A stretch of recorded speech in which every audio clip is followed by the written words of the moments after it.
Welcome to the Overland and Sea podcast. Today we are talking about the Newcastle game that happened yesterday. Um, Andrew, not the result we A wanted, B predicted, or C I think even thought could happen. Um, Give me your thoughts going into the game in case they changed in any shape or form before kickoff, and then your initial thoughts on the game and the result.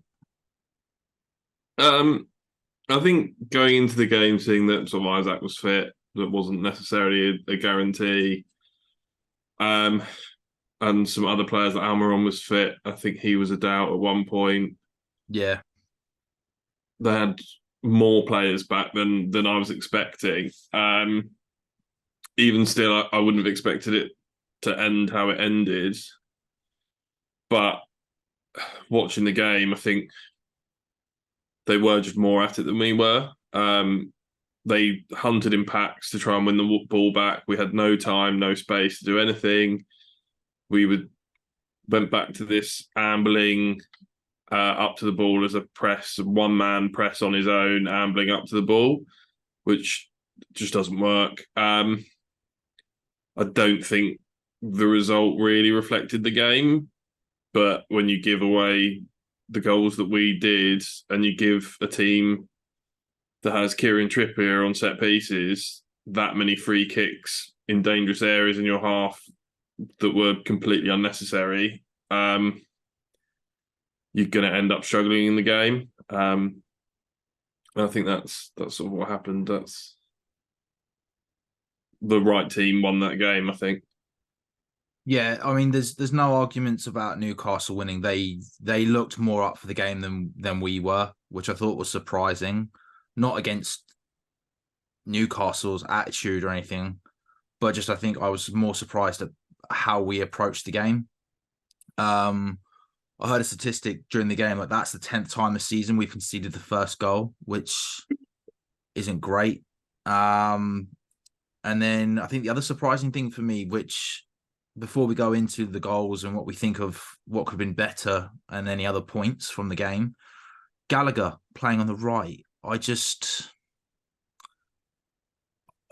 don't really understand that, considering we could have just put Cole Palmer there on the right and kept the midfield kind of a bit more what we're used to. I mean, what did you think of that? I didn't really see it as him playing on the right. I thought he was sort of playing on the right side of a three-man midfield rather than out wide. And the way that he presses, he naturally sort of ends up there. He's done okay for us at right wing, doing a job, but it's not how I'd set us up. Well, I thought Cole Palmer was more central, put it that way. And then Gallagher was playing more where Palmer would normally play on the right, if that's the yeah, better way. maybe that's But not an observation I had, but yeah, maybe. Yeah, I don't think he should be out there. Cole Palmer's the significantly better option out there. It also just completely takes away, well, not completely, but the main thing that Conor Gallagher is good at doing is winning the ball high up the pitch. yeah, And that's a lot more dangerous in central areas than it is in wide areas. Because in central areas you've got less players to beat. In wide areas you've still got to cross a ball in or beat the centre backs. But if you're pressing the centre backs, then there's less players to sort of have to get past. And maybe that contributed. I thought he was playing a lot deeper than I've sort of seen him in recent weeks. He was very high up in other games, and that seemed to work well. But we just couldn't get on the ball at all. no, I mean they're a very well organized team, Newcastle. We knew that going into it, and again we were hoping for the injuries, I guess, not in terms of a malice way, but just in terms of from a potential performance aspect for Chelsea. What did you think of the lineup in the end?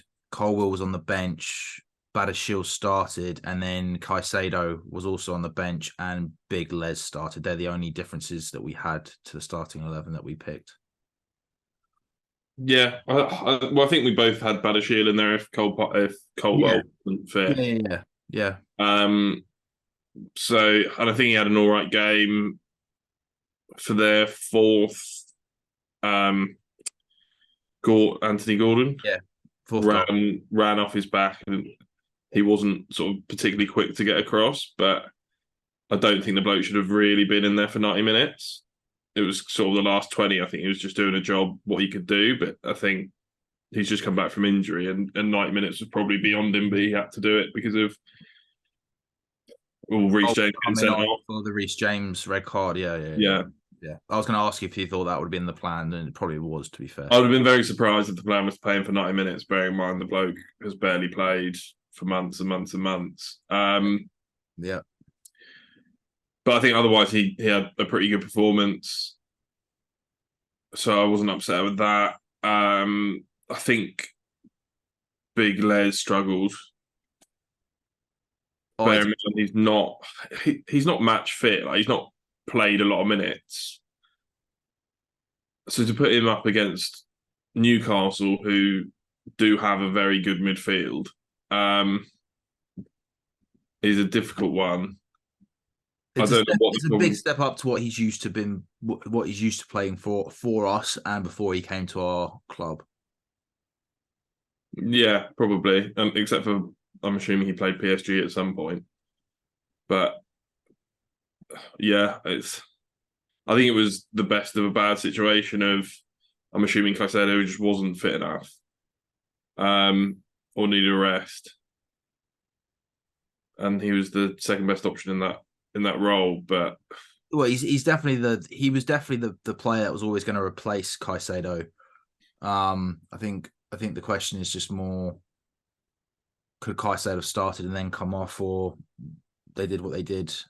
I think I would have preferred Caicedo starting and then bringing on Big Les, but we don't know the extent of what Caicedo's situation was, but he still came on mm, in the game.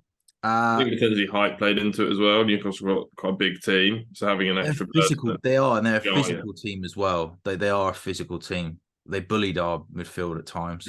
Hmm. So with the first goal, the Isak goal, I've heard the commentators speak about Cucurella. They're blaming Cucurella for that, just because he wasn't in line with the rest of the defenders and actually playing. He was actually playing Isak onside.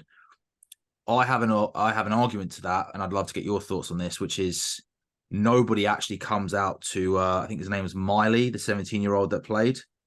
And then Ben Badashil and Big Les both sort of run at him at the same time, which actually causes a bigger space and bigger gap for Isak, despite Cucurella already playing him on side. Thoughts on that? Yeah, I think there's a lot of contributing factors to most goals that go in, unless it's Lionel Messi running through everyone and no one can touch him. But in a lot of cases, there's multiple situations. I think Cucurella is the glaringly obvious one of he's not come out and he's the one that's playing him on side, so it's the easy criticism. But definitely not getting enough pressure on the ball was a problem that we had throughout the game. Both in our own half and just whenever they had the ball, we didn't seem to want to press people. So yeah, you can't just blame Cucurella, because if someone's close enough, then that pass is a much more difficult pass, or someone should have been somewhere near Isak, but they weren't because they pushed up, like you said. So yeah, I think you're right. There's a lot of defensive frailties that were shown there. Yeah, I mean, before we get into all the other goals, I think the biggest thing that I've taken away from this performance is there seems to be an overwhelming lack of disorganization when it came to being in the box and how we were setting up. But I'll get onto that in a sec. I mean, I thought Sterling's free kick was beautiful. I don't think you can say anything more about it. Really, it was a great. No, I was surprised that he took it. I was surprised that he took it. I was then surprised he didn't take the second one. That was pretty much the exact same spot more than anything else. I was like, well, he's just buried one. So I was surprised at that because Reece didn't do very well with his attempt. Yeah, that's fine. It does what it does. Before we sort of move too far on from the original one, I would like to say that that back four won't have played together all that often. Reece James and Thiago Silva would have played together, but Thiago Silva, I think, usually played on the left side of defence, so they wouldn't have been used to being particularly next to each other. We did when he played with Dizazi, yeah.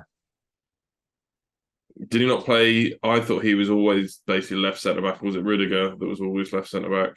Nah, Rudiger was always left centre back. Fine. He's played there with Dizazi, but when he's played with Colwell, which he has done, he's been on the right. So yeah, Badiashile hasn't played that much, so won't have played that much for Thiago Silva. And Cucurella hasn't played that much, so Badiashile and Cucurella will have very little understanding of each other. So I think we're still in a position of we don't have the understanding of the defence of who needs to be doing what, and this person is going to go because I know that they like going and challenging the ball in that situation, or they'll sit back. And I think there's still a bit of that.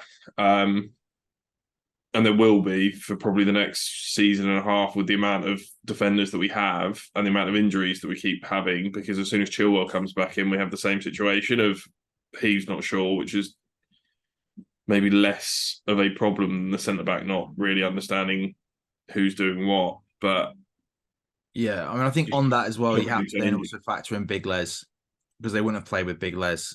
No.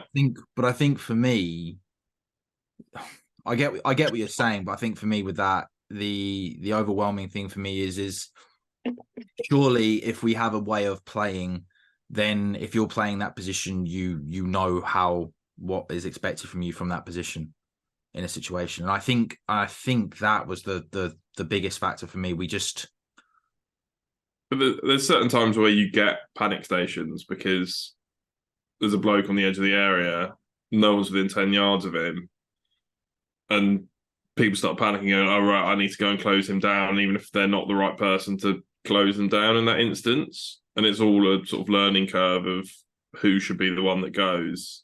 Do you think some of that comes down to leadership on the pitch as well, with like someone trying to point out and sort of move people around the pitch, or players taking initiative and just trying to read the game a bit more? I think in that situation, it's more of a tactical thing, I think. I don't think that's something that Thiago Silva should be telling people on the pitch. I think that's we set up and we go, right, at set pieces, your job is edge of the area and you're covering the edge of the area and you're getting across to whoever gets the ball. And then you can judge how well they do that or they don't do that. I don't think if you're screaming at a player that they need to run over to close someone down, I think it's already too late. That half a second. Yeah, no, I agree with that. I just agree with that. It's just too long. So, yeah, I just think it's a lack of drilling or a lack of something where the players aren't in the same system, aren't used to the new system. Maybe they haven't even got to the point of this is how this needs to work because they're still working on other things.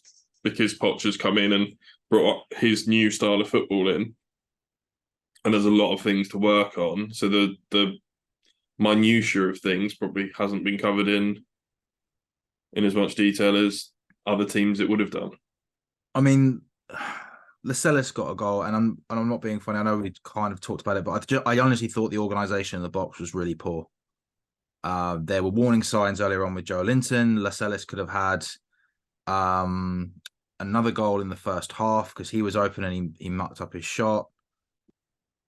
They had runners in there all the time, and they always had at least one man unmarked that was free and ended up in a scoring position. Like you said, with the quality they've got from set pieces, I just found it really weird. And I actually thought we took a step back from the Man City game with that, because I was quite impressed with how we were in the box, both attacking and defensively against Man City. Yeah, I think for the goal, I think we were set up for them to cross it immediately from the set piece. and they've sort of played it across the pitch.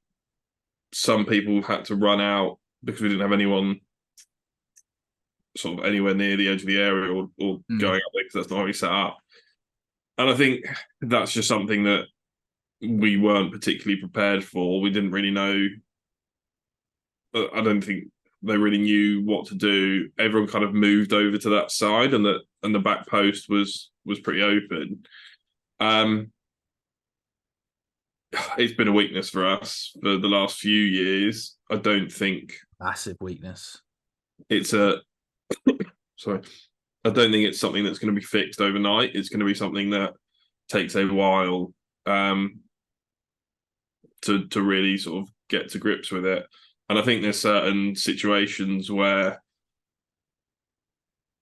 there will be weaknesses in sort of every set piece. There will just naturally, we don't have that many big players, which means that in certain areas there will be a lack of big players and there will be mismatches at times.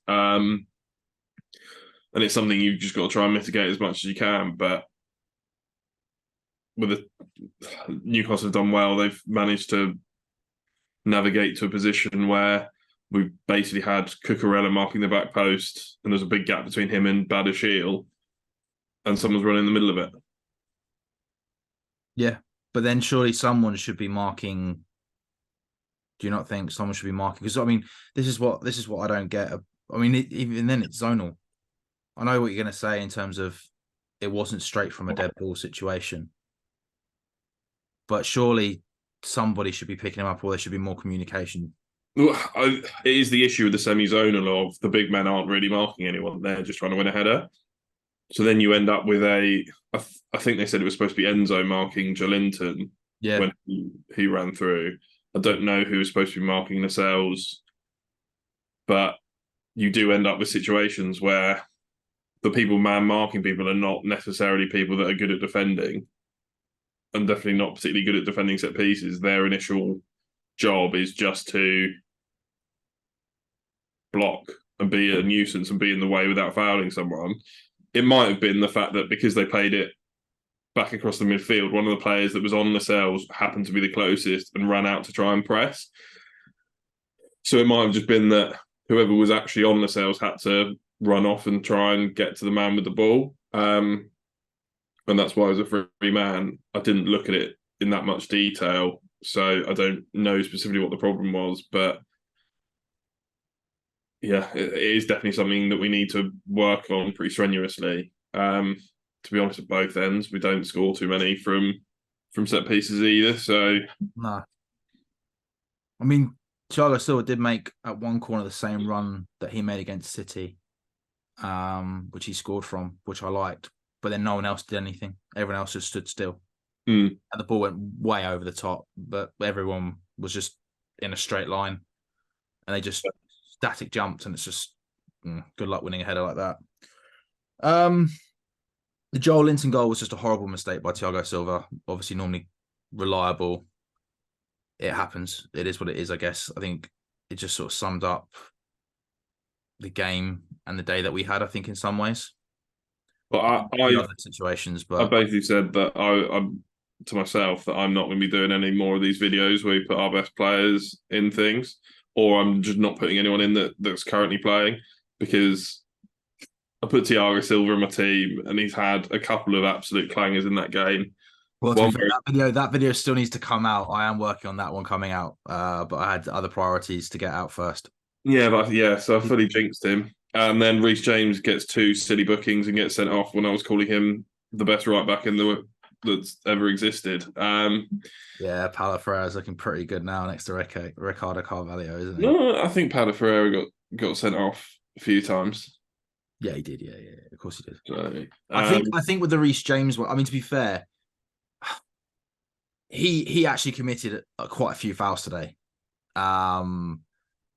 He racked them up. The first booking was because he kicked the ball away slightly. Sterling, it happens, he did the same thing. He got booked for it. Which is ridiculous. Cucurella got booked for dissent. Yeah. Which, I mean, we have been calling for with regards to players talking to the referee. And he kept saying to him for ages, go away, go away, go away. And he didn't. ironically, I don't know if you saw Match of the Day yesterday, but Dunk got booked twice in a row for the same thing, and he was the captain. Now that one, I'm a bit like, what did you say? If you're the captain, to get double booked for dissent in the same situation. But yeah. Oh, what? As in literally in the same interchange, he got The booked twice. same conversation, the same Jeez. situation. He got booked twice. Well, after he got booked the first time, he definitely said something about like really or whatever. And he just kept talking. And it didn't look anything overly aggressive. So you're going, what have you said? And then he's literally just booked him twice because there was a foul committed by Brighton, apparently. I can't really remember if it was a foul or not. Dunk being the captain and one of the players next to the referee, he'd run up to the referee. He starts speaking. He definitely wasn't him that committed the foul. Yeah. He gets booked, and then he's like, "What?" And then I think he's a bit sarcastic with it. He continues talking, Yeah. and after he gets a second booking, that's when he's like, "Fuck off!" Like you can Yeah. see, like he's really just like, "Yeah, well done, fuck off!" Like what the fuck. So like I said, I think captains should be allowed to speak. So I don't know what he said, but I do agree with this whole idea of players running up and constantly going, "Oh, please, ref, no, I didn't, I got the ball," like every single bloody time. It is getting a bit ridiculous. So I don't. they I keep it up. don't. I just want them to keep, if they're doing it, I want them to be consistent and keep it up. Like Yeah. every game. That's the only thing that I ask, especially with the kicking the ball thing away as well, because there was a couple of times I saw Newcastle do it on the sly and nothing happened. Yeah. But yeah. It's one of those that if you appeal for it, they might get a booking, but if you don't appeal, because for the Reece James one, it didn't look like he was going to book him. And then, like 10 seconds later, there's a picture. The video shows him booking him, and you're like, "There's obviously been something." Second yellow said card, you there. mean, or First one, first one? they kicked the ball Well, away. they thought it was Conor Gallagher at first for the challenge. Yeah, Everyone thought that's what it was. It didn't come out until later on. They were like, no, that was Reece James for kicking the ball away. mm.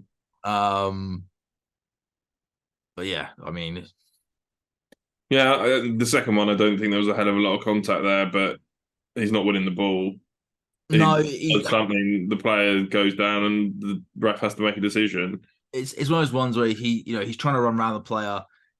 Is he trying to like kind of clip him at the same time? I don't think it really looks like it. Like he just looks like he's trying to run around the player. But like I said, he did give away a few free kicks before where he could have got a yellow card just for the sheer volume, you know. Yeah. But he didn't have the best game. Gordon had him in his pocket. I thought he couldn't keep up with him. I mean, Gordon is quick, but he looked like he struggled in that game at times. I thought anyway. Notice it. But Sanchez has played an awkward ball for that. I think half the problem with the Thiago Silva one was he didn't want to pass it back to Sanchez. He just kind of like realised, oh fuck, we're getting pressed quite high. Like, he was caught in two minds. He was going to do it, and then he didn't want to do it. And I'm not sure I want to do this. And then, yeah, I think we just need somehow to get more confidence in Sanchez. And I think the answer is he just boots it long. Like he just gets it as close to Nicholas Jackson as he can, and the wingers tuck in and try and get close to Nicholas Jackson because he can't pick passes out and give people the ball. He can't be trusted to pick passes out and give people the ball in a position where they can actually do something with it. No, I agree. He's not but the best. He's not the best one at picking a pass, especially to sort of the midfield. I think the overall thing for me on that one is just, and we've said it before, it's just the amount of time he stays on the ball and draws, the pressing attackers onto him. I think that's the more worrying thing. When that happens, you don't think it's all right. He knows what he's doing. There's always, in every game since we've been doing this a little bit more, and like I said, I'm glad we've mixed it up. But there's always one, if not two, sometimes three, where you're going, oh, if they could have got that one, that could have gone in the back of the net really easily. There's a few, and Newcastle press well. So it's a tough one. As we know, the goalkeeper position is being looked into. They have to. It can't be a secret. We don't. We've bought three. Like that's the thing. We're in a position where we've got too many goalkeepers. So we have to actually get rid of someone or some before we buy one. Because at the I minute we've got four goalkeepers, two I've are been on thinking loan. about this. I've honestly been thinking about this week, just because obviously we're getting closer and closer to it, and the way that sort of we're almost going one step forward and two steps back in over a few weeks. Um, I think that they're going to start making. I think the club are going to have to start making some very tough decisions soon about certain players that they've brought in. I think some players then positions they're going to go, yeah, we'll give them time. I think Mm. other players and other positions, I think they're really going to have to start making some tough decisions, because we can't go out and spend a shit ton of money again for the financial fair play, as far as I'm aware. So they're going to have to get rid of some players, and we know a Problem couple of is, players are up for debate, but there's not many that we can make money off. no, exactly. We're causing ourselves more of a problem with financial fair play trying to sell some of these players, I think. So it does end up being like a Conor Gallagher has to be sacrificed, or I think Trevor will go at some point. I don't know how much money we can get for him, but Look at 40 mil for Trev. I don't think we'll get that. Um, Were in the summer, I think, but and yeah. all the rumours that I see are we're looking at left backs and other positions that we've, if anything, got too many players in. But again, we had this argument. Well, not argument. We had this conversation before. You know, when we found out that they were going to make Reece James and Chilwell the captain and the vice captain, I said that's crazy. They look at the last couple of seasons. They're always injured. They always get injured. They're big injuries, and they're normally injured at the same time. So I don't think we can afford to have two players of, don't get me wrong, they're good players, they're quality players, but on big contracts and then being out the whole time. You've said that yourself. So maybe, and Chilwell then started playing different positions. So I wouldn't be surprised if they actually go, yeah, do you know what? We've got Reece James. We don't need you. We need to get another left back. Because Cucurella's not a Premiership winning top four left back. It's, he's doing an okay job, but he's not. I don't think he's the left back that's going to get us to where we want to be. I mean, to be honest, you don't need. I mean, City have won it without a left back several times in a row, so I don't think that's. I think we've relied on Chilwell and Reece James so much for attacking output because of how good they are, and we were playing the five at the back system. Yes. I don't think it's that important a position overall, in general, that means that you need to have a world class left back to win the league. You need someone that is capable defensively and enough in I front don't of mean them. I don't mean a world class left back. Like, I'm not saying that we should go out and get, I don't know, an Ashley Cole Mark II. But I do think we need a different option there. And if that means one or both of them go, then so be it. Mm.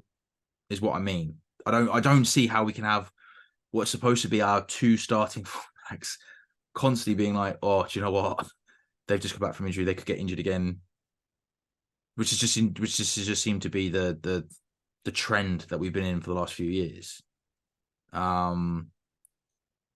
But unfortunately, I just don't think Cucurella is the right man for the job at the moment. He can do an okay job there, but I just don't think I think we can still go a bit better than Cucurella.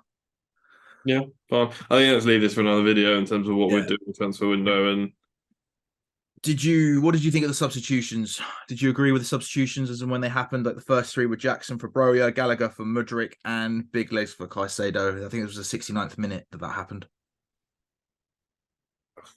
I didn't really have a problem with it. I thought it was fine. I don't really know who was on the bench actually, that and what the subs that could have been made were, but it seemed like we wanted to put Cole Palmer in the middle and have a quicker winger. I don't disagree with putting Mudryk on at He that didn't get point. into the game though. Yeah, Again, but he moved over to the left and had a difficult job up against Trippier, and we were barely touching the ball at that point anyway. no, Just I know. It's not. Sterling and Jackson weren't in the game either, so I don't think it's really his fault. I don't think the substitutions were a bad move. I think they made sense to me. Fair. What do you think? Um, I don't have an issue with the substitutions. Again, I thought, I don't know. I mean, I think the third goal happened so quickly after the second goal for Newcastle that it created a monument, a bigger step for us to come back from, and we were barely in the game anyway. Newcastle started to hold the ball. They're a lot more physical by this point as well. You know, like you said, it was tough for Broja to get into the game. It was tough for Sterling to get into the game. Like I said before, my only thing was just I probably would have started if Caicedo can play, then I would have just started Caicedo. Then just said, right, we could get to half time, just even half time, because you just don't know. He's a 160 million pound player, and Big Les did look a little bit over out of his depth. Sorry, is the phrase I'm looking for. But yeah, I just think it was a tough game for us to get back into. Then there was the red card, which we've spoken about.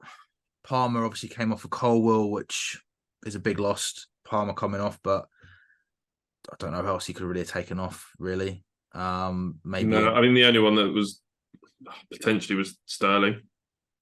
Yeah. At that point, that's the only other real option that he's got, because I actually thought he was our best player. Well, so did I, but in terms of he's just brought on Broja, he's just brought on Mudryk. Yeah. He doesn't want to lose either. Enzo just brought on Caicedo. He's already taken Gallagher off, which I think. Already taken Gallagher off, which Gallagher's still on. I think Gallagher's staying on, and I think Enzo would come off if I'm brutally honest. Yeah, I agree with you. But yeah, I think it was just unfortunate when it happened, and it was a stupid thing to do. And Reece has panicked there and grabbed him and whatever. So yeah. And I think we both agree on the Badiashile goal. You spoke about it already, which is for me, he doesn't do enough to stop the run in front of him, because he actually runs in front of him. He doesn't follow him before it's gone, which I don't like, especially when you've got a player like that of his quality and he's arced his run. And then I thought he was lazy in the box, if I'm brutally honest. When I think he was probably just knackered at that point. Yeah, and you know what? I think that's a good point with what you made earlier on, and I will admit that I did not look or think about that until you said it, which is obviously the whole he's come back from injury. But then I think in the back of my mind, I was like, well, you didn't go away on internationals, I don't think. So I think your brain's the first thing to go, right? Like, if you're knackered, you're not 100% thinking about things. It probably does, just the computing ability just diminishes slightly. So I am willing to give him a rest on that one on the basis that he's obviously not match fit. I think he played relatively well, and I don't think he was meant to play 90 minutes. I think Colwell was supposed to play the last 20 or so, but yeah, I think that's a fair shout, to be honest. Well, and on top of that, I think Anthony Gordon is playing really well at the moment. So he looked fantastic in this game, and he's done very well, to the point where people are now asking, should he not be getting an England call up before Scotland try and pip him for their national team? Then obviously Madueke came on again. He only had what, 3 minutes plus extra time. So I felt a bit sorry for him on that one, to be honest. Yeah, had a couple of bright flashes though. No, he did. He did a really nice run at one point. He took it around a play and then drove into the box. I think it is getting to the point where we do need to see more of him, because he's doing very well at the international under 21 level. So, but I think it's just, can we afford to put him on at the beginning of a game when over the last few games we've had Cole Palmer, Sterling, and Jackson all play well? But then I don't know. It's difficult one to get past. I mean, we're 10th, aren't we? So we still need points. Yeah, and it's a difficult one to get past, because effectively you've either got to be better than Sterling or Cole Palmer, or you've got to be better than effectively Conor Gallagher, or like more important than Conor Gallagher, and so which means that Cole Palmer plays in the midfield. Yeah. So that ends up being your problem. I don't think there's the players that he's got to get in front of are just playing quite well. Because I don't think it will ever. I don't think it's a case of Enzo playing badly and then you can shift Cole Palmer into that midfield. I don't think he'll have. I don't think Enzo's allowed to not play. Basically, Well, I mean, this is it. I mean, this is why I was surprised Caicedo didn't play because we've heard it before. We've spoken about it before. The idea of Enzo and Caicedo not starting, it has to be a really good reason because of obviously the partnership that we asked for and as fans, and then the amount of money that the club have spent on him. yeah, I assume it was. I assume he wasn't fit to play more than 25 minutes or so. Don't know why, but I doubt he would have missed that game unless there was a good reason for it. No, I do agree with that. I do agree with that. But yeah, it's just a weird one at the moment.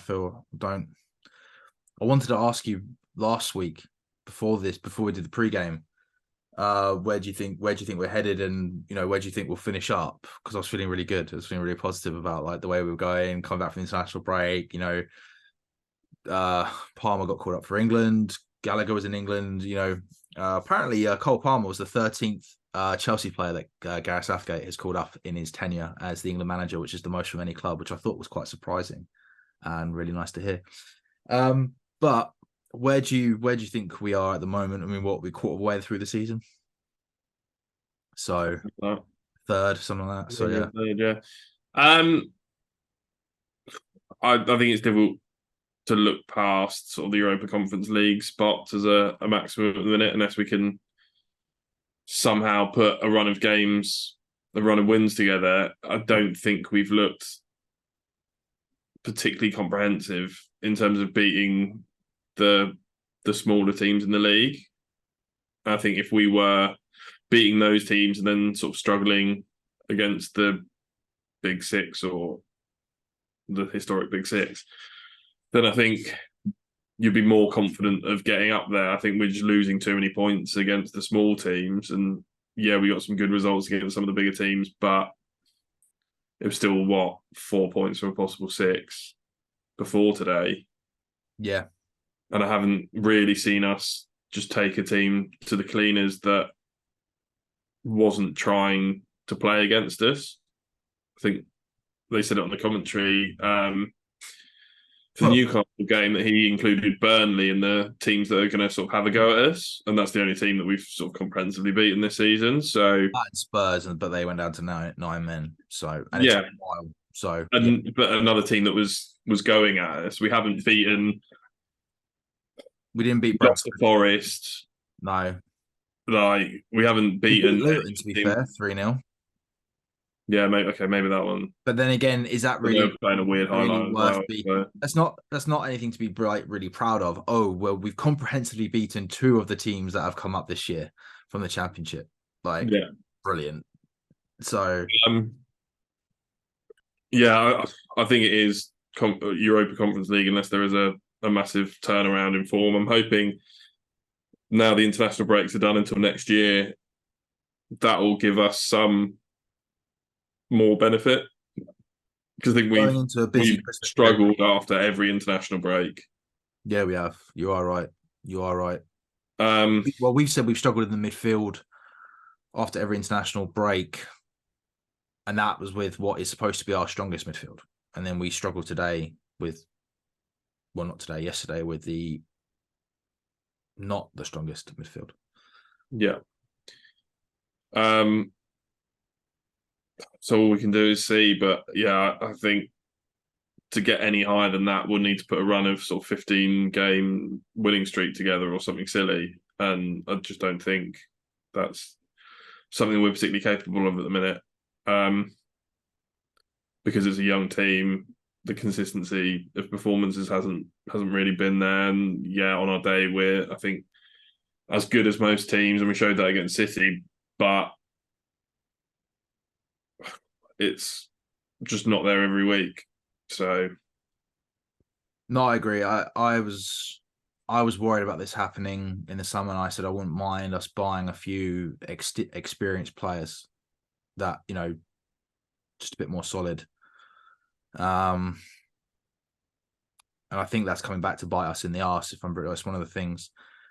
And considering everyone kept talking about us needing a striker, I'm still surprised that they put their hopes on Jackson, who had an average, if that, season at Villarreal, and Broja, who's not played an awful lot for us.